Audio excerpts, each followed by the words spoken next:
അനിവാര്യമായ പ്രണയം നേടുക. എവിടെയായാലും ആരെയും പ്രണയിക്കാൻ ചെയ്യുന്ന ക്രൂരമായ മനഃശാസ്ത്ര നിയമം. നിരന്തരമായ പ്രണയം പിന്തുടരുന്നത്, അതിനെ സാധ്യമാക്കാൻ ശ്രമിക്കുന്നത് സുഖത്തിനും സമ്പൂർണതയ്ക്കും ഒരു തടസ്സമാണ് എന്ന് ഞാൻ നിങ്ങളോട് പറയുകയാണെങ്കിൽ എങ്ങനെ തോന്നും? പ്രണയം നിങ്ങളുടെ ജീവിതത്തെ ഒടുവിൽ സമ്പൂർണമാക്കുന്ന നഷ്ടപ്പെട്ടൊരു ഭാഗമാകുന്നു എന്ന് എപ്പോഴെങ്കിലും തോന്നിയോ? സമൂഹം പതിവായി പ്രണയത്തെ മനുഷ്യൻ്റെ അനുഭവത്തിലെ ഉച്ചശിരസ്സായി കാണുന്നു. എല്ലാ പ്രശ്നങ്ങൾക്കും ആഴത്തിലുള്ള മറുപടിയായും കാണുന്നു. സ്റ്റോയിസിസം ഈശ്വരസ്ഥിതിയെ അനുസരിച്ച് ജീവിക്കുന്ന ചിന്താപരമായ ഒരു തത്വചിന്ത നേതൃത്വം നമ്മുടെ വികാരങ്ങളെ മനസ്സിലാക്കി നിയന്ത്രിക്കുന്നതിൻ്റെ പ്രാധാന്യത്തെ വ്യക്തമാക്കുന്നു. സ്റ്റോയിസിസ വിശ്വാസപ്രകാരം പ്രണയം പോലുള്ള വികാരങ്ങൾ നമ്മെ നിയന്ത്രിക്കാതെ അവയെ നമ്മൾ നിയന്ത്രണത്തിലാക്കണം. പ്രണയത്തിലേക്കുള്ള നമ്മൾ ശ്രമിക്കുന്ന പരിശ്രമങ്ങൾ എന്തെല്ലാമാണ്? ഇന്നത്തെ വീഡിയോയിലേക്ക് ദയവായി ഞങ്ങളോടൊപ്പം ചേരാൻ ഞാൻ നിങ്ങളെ ക്ഷണിക്കുന്നു. പ്രണയം പിന്തുടരരുത് എന്ന് കാണിക്കുന്ന കാരണം. നമ്മുടെ എല്ലാ പ്രശ്നങ്ങൾക്കും സ്നേഹം പരിഹാരമല്ല. പ്രശസ്തനായ തത്വചിന്തകൻ സെനേക്ക പ്രണയം സംബന്ധിച്ച വ്യത്യസ്തമായ ഒരു കാഴ്ചപ്പാടാണ് നൽകുന്നത്. അദ്ദേഹം പറയുന്നു, സൗഹൃദമാണ് എല്ലായ്പ്പോഴും പ്രയോജനകരം, പ്രണയം ചിലപ്പോൾ ദുഃഖമുണ്ടാക്കുന്നു. സെനീക്കയുടെ ഈ അഭിപ്രായം പ്രതിഫലിപ്പിക്കുന്നത് ഇതാണ്: പ്രണയം ഗുണം എത്തിച്ചാലും അത് എപ്പോഴെങ്കിലും ദുഃഖം അല്ലെങ്കിൽ സങ്കീർണതകൾ സൃഷ്ടിക്കാം. ഈ കാഴ്ചപ്പാട് പ്രണയത്തെ ഉൾപ്പെടെ വികാരങ്ങളെ സത്യജന്യവും പരീക്ഷണ രീതിയിൽ സമീപിക്കാനുള്ള പ്രിൻസിപ്പൽസിനെ പറ്റി ഊന്നി പറയുന്നു. പ്രണയം ജീവിതത്തിൻ്റെ ഒരു പ്രധാന ഭാഗമാകാം, എന്നാൽ അത് നമ്മുടെ എക്കാലത്തെയും അവസ്ഥയാകരുത്. നമ്മൾ സന്തോഷം തേടാനും എല്ലാ പ്രശ്നങ്ങളും പരിഹരിക്കാനായി പ്രണയത്തെ ആശ്രയിക്കുന്നവരാകരുത്. പകരം നമുക്ക് പ്രയാസങ്ങളെ സ്വന്തം തന്നെ നേരിടാനും നമ്മുടെ വ്യക്തിത്വ വികസനത്തെ പ്രോത്സാഹിപ്പിക്കാനും പഠിക്കണം. നമുക്ക് പ്രണയം ആവശ്യമുള്ളതാണ്. എന്നാൽ പ്രണയം എല്ലായ്പ്പോഴും നമ്മുടെ പ്രശ്നങ്ങൾക്ക് ഒരു മാന്ത്രിക മന്ത്രം പോലുള്ള ഒരു പരിഹാരമാണെന്ന് ആരും കരുതരുത്. ഒരു പ്രത്യേക വ്യക്തിയെ കണ്ടെത്തുന്നത് സന്തോഷമുള്ള കാര്യമാണ്. നമ്മുടെ ആശങ്കകളിൽ നിന്ന് മോചിതരാക്കുമെന്നും നമ്മുടെ ഹൃദയം ആഗ്രഹിക്കുന്ന സമാധാനം ലഭിക്കുമെന്നും നാം വിശ്വസിക്കുന്നു. സ്വീകാര്യമായ ജീവിതം അൺലോക്ക് ചെയ്യാനുള്ള മാന്ത്രിക താക്കോലാണ് പ്രണയമെന്ന് നാം വിശ്വസിക്കുന്നു. സ്നേഹം നമ്മുടെ ജീവിതത്തിൻ്റെ ഭാഗമാകാം, പക്ഷേ അത് മറ്റുള്ളവരെ ആശ്രയിക്കരുത്.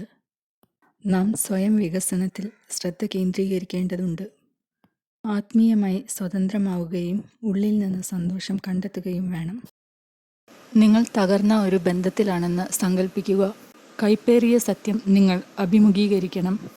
സ്വാതന്ത്ര്യവും വ്യക്തിഗത വളർച്ചയ്ക്കും ശ്രദ്ധ ആവശ്യമാണെന്ന് നിങ്ങൾ പഠിക്കുന്നു. നിങ്ങൾ സ്വയം മെച്ചപ്പെടുത്തലിൽ ശ്രദ്ധ കേന്ദ്രീകരിക്കാൻ ആരംഭിക്കുന്നു. സുഹൃത്തുക്കളുമായും കുടുംബവുമായും ബന്ധം വളർത്തുന്നു. അതേസമയം നിങ്ങൾ സ്വയം സന്തോഷം തേടുന്നു. നിങ്ങളുടെ ജീവിതം ഉറപ്പാക്കാൻ സ്നേഹത്തെ ആശ്രയിക്കുന്നതിനു പകരം ജീവിതം ബുദ്ധിമുട്ടുകളും വെല്ലുവിളികളും നിറഞ്ഞതാണെന്ന് അംഗീകരിക്കുക. എല്ലാ പ്രശ്നങ്ങളും സ്നേഹത്തോടെ പരിഹരിക്കാൻ കഴിയില്ല. പകരം നമുക്ക് യാഥാർത്ഥ്യത്തെ അഭിമുഖീകരിക്കേണ്ടതുണ്ട്. മാറ്റാൻ കഴിയാത്ത സാഹചര്യങ്ങൾ സ്വീകരിക്കേണ്ടതുണ്ട്.